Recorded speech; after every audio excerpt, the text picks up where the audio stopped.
Zidane Danny, Electro Ninja here, and welcome back to Electro Ninja's Lab. And yes, today we are going to be talking about Dr. Stone, Volume 18. Now, Dr. Stone and My Hero Academia, their latest volumes have just come out, and tomorrow I will be getting you guys the Volume 29 My Hero Academia review, so definitely look forward to that one. But this volume was a lot of fun, as this volume starts out with just dealing with the fact that, well, the new enemies of this chapter don't actually know, or this part of this arc, don't know who the scientist is, who is the leader in this group. Even though they know that they are very smart, they have at least one smart person, they don't know who it is. So the Kingdom of Science has to work out how exactly they're going to keep this hidden, choosing to have Taiju be the one who's going to be, well, the new leader, or pretending to be the leader.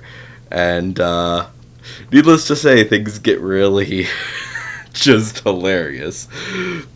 The enemy sends in a young girl who is wanting to basically have some power and stuff and wants a smart boyfriend. And basically they're using her as the way to find whoever the leader is, who they think is Taiju. But she quickly realizes that Senku is definitely the smarter one, not Taiju.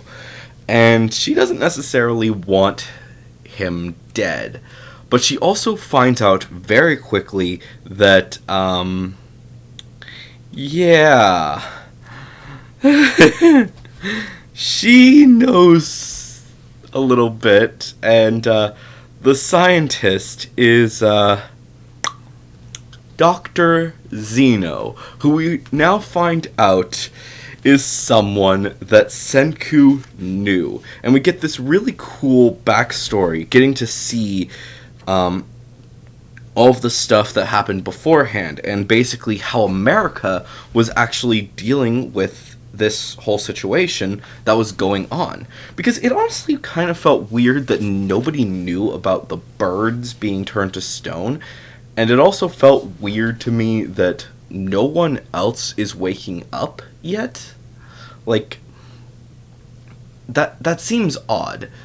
In fact, I'm actually very concerned and confused about why exactly no one was really able, for, like, in Japan or in practically the rest of the world, it seems, was prepared for this. Like, we've been in Japan for a while, and it makes sense that it took quite a while for them to recover. But I don't know, there's just something odd about that whole situation. And apparently they all woke up around the same time. So the question then is, why was no one else in Japan? There had to have been at least a few scientists that were awake, but I don't know, maybe they were doing some actual sciencing or something. But perhaps the real reason is that the smartest men on Earth, well, smartest men and women on Earth, were actually at this location. That basically all of these scientists and stuff had gathered together to try and figure out what was going on, but then it ended up that, well, it wasn't necessarily the best situation to be in. And, yeah, they had to deal with that, which is, needless to say, really interesting. And we also get to see how exactly Dr. Zeno was, how he and his team escaped from the stone, and how they became, well, extremely strong. And then they shoot Senku. First off, the Kingdom of Science realizes that that there's a sniper, so they all rush to figure out exactly what's going on, and Zeno realizes, oh, Senku is the one. Senku is the one who is the actual target, and Senku gets shot. He quickly before he actually gets shot, he makes sure that he is prepared for it, and creates kind of a bulletproof vest, but it's not perfect, and he still gets injured quite a bit. The rest of the enemy escapes, and obviously we'll be dealing with that soon, but everyone else is now realizing, okay, we need to figure out what exactly we're going to do, because we don't have Senku right now. And they start asking for anyone who's a doctor, and the doctor is frickin' the traitor, the person who came in, the spy for all intents and purposes. And it's just like, what? And there's just so much that happens right here, right at the end. It's just like, can we please get the next volume? And it's actually making me think, I might actually attempt to get caught up with this before too long. Obviously, I'm not saying that that is a certainty, but it's definitely it would be a reasonable assumption to make, and a reasonable decision to make. But I don't think that I would be doing it like what I've done with My Hero Academia. I wouldn't be doing a review each chapter that comes out, just due to the fact that there's already way too many, and on top of the fact that there's a lot more manga coming around the corner, so I have to prepare to do those videos very soon, and I still have other manga that I'm behind on, so yeah, gotta catch up with those. But it's honestly really interesting, every single chapter that we see of Dr. Stone, as we get to see that it's not always just about the science. Sometimes it's important to understand the relationships that these characters have. And it makes me realize that things will more than likely be very different moving forward. Is it possible? Because Senku went around the world, as far as we know, traveling to many places, learning how to basically become more and more of a scientist. He apparently went to Africa. So it makes me wonder if maybe a lot of his teachers around the world are actually already living, and are living in these other locations. I specifically want to look at this again, because this is actually really important. But Senku specifically mentions a few places, and shows off a few places in this. They show off a few in this chapter. Let's see if I can find it. Yeah. So he apparently emails a whole bunch of people, blah blah blah blah blah blah, and then afterwards he begins traveling around the world. And that is actually a really interesting thing. Obviously, Zeno appears to be his main mentor, but there are others that we do get to see. Specifically, one that apparently is in Africa. Which leads me to wonder, could this scientist that Senku worked alongside with, when he went to Africa to study Ebola, could that be, well, one of his future teachers? The fact is that we know that eventually, as this story continues, they will have to go to a few other locations. So, if one of his teachers happened to have survived, it's possible that, and came back, is it possible that many others also did the same? Specifically thinking of the doctor from Africa. And there's also the possibility that there's many others. I'm thinking that more than likely he at some point went to Europe. Could have been any location there. Maybe he. I mean, honestly, I'm trying to think of big scientific locations. Obviously, Russia and China feel a bit iffy because those, as well as North Korea, obviously, but those locations are probably big ones that he probably avoided.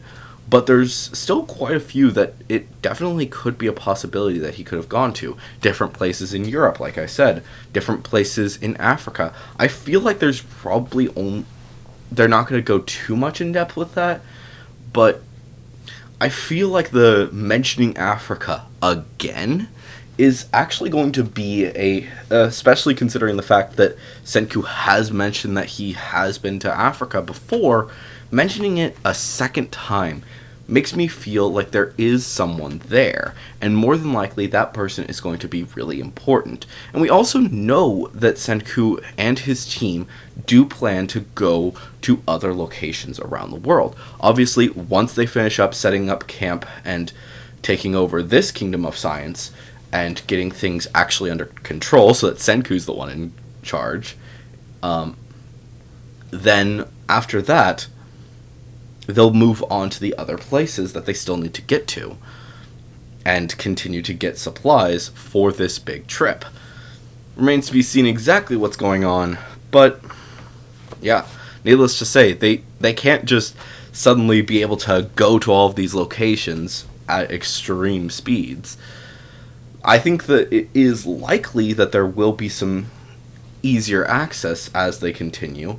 Specifically, now that they have America, at least part of it, which I'm actually very confused about where exactly they are in America, because apparently they went up the Sacramento River, but they also are getting corn, which, I mean, sure, there are some big cornfields up there, but I don't know, it just feels odd, so... I don't know, there's a lot of places that they could be going, and where they're going to be continuing on next, but I don't think Japan realizes how big America is sometimes. So hopefully they do, and they realize that that's kind of weird. But yeah, if this is a NASA thing, like, why are they here? Why are they on the West Coast? Like, most of NASA is either in Texas or in Florida. There is a little bit over here, but it's a very, very small amount. So, it just feels odd, to say the least. I don't know. We'll see as things continue on. Maybe they'll explain things better. But, yeah, there's a lot left to be seen, and to see exactly how these characters continue moving forward. I honestly think that things are going to be really interesting as this story continues. And the thing is that we still have quite a ways to go before they actually head off to the moon. And let's just be honest, Senku's not ready. Senku and his team are not ready. And when he eventually decides who is actually going to go to the moon, it's going to be a tough decision. And who knows who is up there? We'll have to wait and see.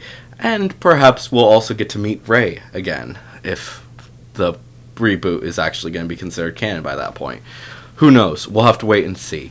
But anyways, guys, hopefully you've enjoyed this video and are excited to read more of Dr. Stone, as I am.